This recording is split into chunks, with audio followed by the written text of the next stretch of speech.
Bonjour et bienvenue à tous. À l'occasion de la publication du rapport de la Banque mondiale du suivi de la situation économique dans la région MENA, Afrique du Nord et Moyen-Orient, j'ai le plaisir de recevoir sur ce plateau et pour la première fois sur un plateau de télévision marocaine, le vice-président de la Banque mondiale chargé de la région MENA. Monsieur Hafez Ghanem, bonjour. Bonjour. Bienvenue. Merci. Alors tout d'abord, j'aimerais revenir avec vous sur les principaux points de ce rapport de suivi de la situation économique de notre région MENA et aussi pourquoi un focus sur la reconstruction. D'abord, le principal point, c'est que notre région est impactée par deux phénomènes. D'abord, les guerres civiles et l'instabilité, qui a un impact négatif sur l'économie. Le deuxième phénomène, c'est la baisse du prix du pétrole, qui a un impact, bien sûr, sur les pays exportatrices de pétrole, mais aussi sur le reste de la région, parce que ces pays-là, par exemple les pays de Golfe, investissent dans les pays comme l'Égypte, comme le Maroc ou la Jordanie. Alors même les pays qui ne sont pas exportateurs sont affectés par la baisse du prix du pétrole. Donc notre rapport a étudié ce qui se passe dans l'économie de la région et l'impact de ces deux phénomènes.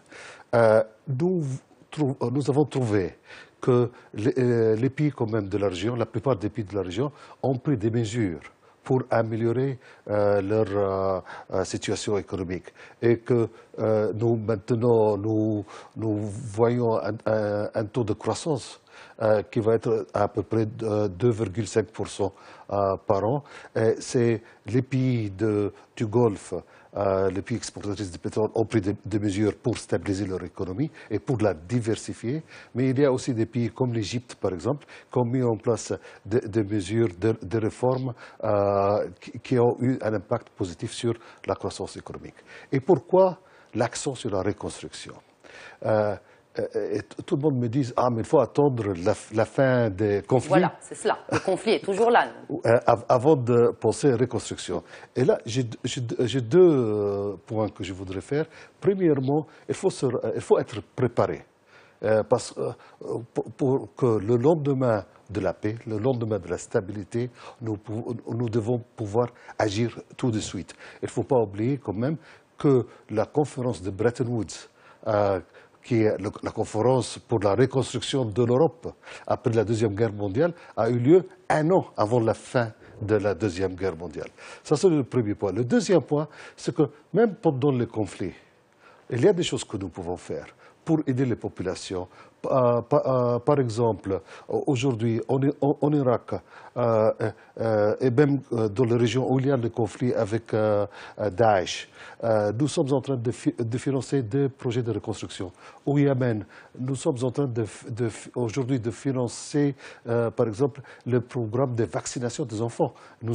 Et même pendant le conflit au Yémen, nous avons réussi à vacciner 5 millions d'enfants yéménites. Donc voilà un peu pourquoi reconstruction maintenant. Alors justement, vous parlez du Yémen. J'aimerais également citer cette partie du rapport qui concerne le Yémen et la Libye, qui devrait enregistrer, selon votre rapport toujours, le rapport de la Banque mondiale, une croissance positive pour 2017 sous l'effet de l'augmentation de la production du secteur des hydrocarbures. Monsieur Ghanem, qu'en est-il selon vous des facteurs de développement? On parle de croissance, mais qu'en est-il pour le développement, pour la reconstruction justement des infrastructures et autres facteurs de développement? Écoutez, bien sûr, ces conflits, ils ont eu l'effet de ces conflits que ces pays, ils ont perdu des années, et des années de développement. Un pays comme le Yémen, qui était déjà un pays très pauvre, un pays où presque la moitié de la population était en dessous de la seuil de pauvreté.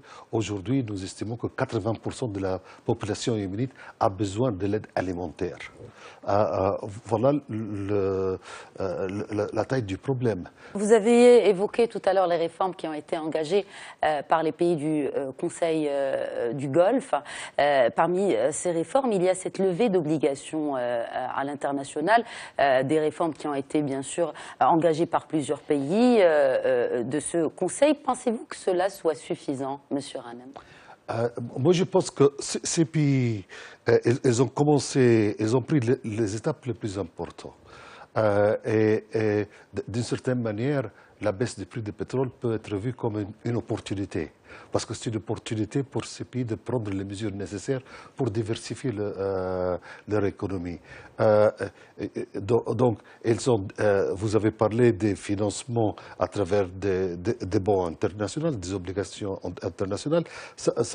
L'objectif là, c'est de diversifier les sources de financement. Mais ils ont aussi commencé à réduire les subventions, à diversifier les sources de recettes de l'État. Et plus important, c'est les investissements dans le secteur hors de pétrole. C'est de mettre en place des mesures à attirer les investissements dans le secteur hors pétrole. Un bon exemple de tout ça, c'est un pays comme les Émirats arabes unis, qui ont quand même développé le secteur du tourisme, qui ont développé le secteur de logistique et le secteur financier. Vous pouvez aussi voir ce que l'Arabie saoudite est en train de faire avec la vision 2030 et qui vise le développement et la diversification de l'économie de l'Arabie saoudite. Alors j'aimerais revenir justement, puisque vous parlez de diversification de l'économie, sur la situation économique au Maroc. Selon les prévisions de la Banque mondiale, la croissance s'établirait autour de 3,5% pour 2017, notamment grâce à une campagne agricole et une pluviométrie de bonne qualité, en tout cas contraire à celle de 2016 où la croissance était très faible. Il y a aussi maintenant de nouvelles formes d'investissement au Maroc, justement pour diversifier cette économie. Et là, je pense aux énergies vertes. Le programme de la Banque mondiale Savoir et Innovation pour l'énergie solaire à concentration au Moyen-Orient et Afrique du Nord a été lancé en mars à Ouarzazate au Maroc. Pourquoi le choix du Maroc et de Ouarzazate pour lancer cette initiative ? Le choix était évident pour nous parce que quand même le Maroc est le leader dans le domaine de l'énergie solaire, de l'énergie verte. Ouarzazate, le projet Nour à Ouarzazate est le plus grand projet d'énergie solaire au monde pour le moment. Et nous sommes en fait très fiers de ce projet. Nous sommes très fiers de notre participation dans le financement de ce projet. Moi, je pense que le Maroc vraiment est en train de montrer le chemin pour les autres pays parce que notre région, la région MENA, mais aussi toute la région Afrique, a un avantage comparatif dans l'énergie solaire, c'est évident. Et avec les investissements que le Maroc a fait, avec aussi l'innovation que nous avons vue au Maroc, je pense que là, le Maroc va pouvoir aider les pays voisins et les pays africains pour diversifier leurs sources d'énergie. Alors, juste une dernière question par rapport à beaucoup de personnes qui restent frileuses par rapport à cette question de la dette. Monsieur Ghanem, comment jugeriez-vous aujourd'hui la capacité d'endettement du Maroc, brièvement? Pour le moment, la situation macroéconomique du Maroc et la situation de l'endettement est stable. Le taux de l'endettement par rapport au PIB est de 66%, qui est dans les normes. Le déficit budgétaire ainsi que le déficit de balance de paiement sont à peu près les mêmes dans les alentours de 4% de PIB. Donc, c'est une situation stable. Le plus important, c'est que tant que l'économie marocaine continue à croître, tant que le taux de croissance de l'économie marocaine continue à être dans les alentours de 4%, je pense que investir et financer ces investissements par des dettes et par des fonds propres sera une bonne chose. Mais il faut toujours regarder les relations entre le taux d'intérêt qu'on paye et le taux de croissance de l'économie.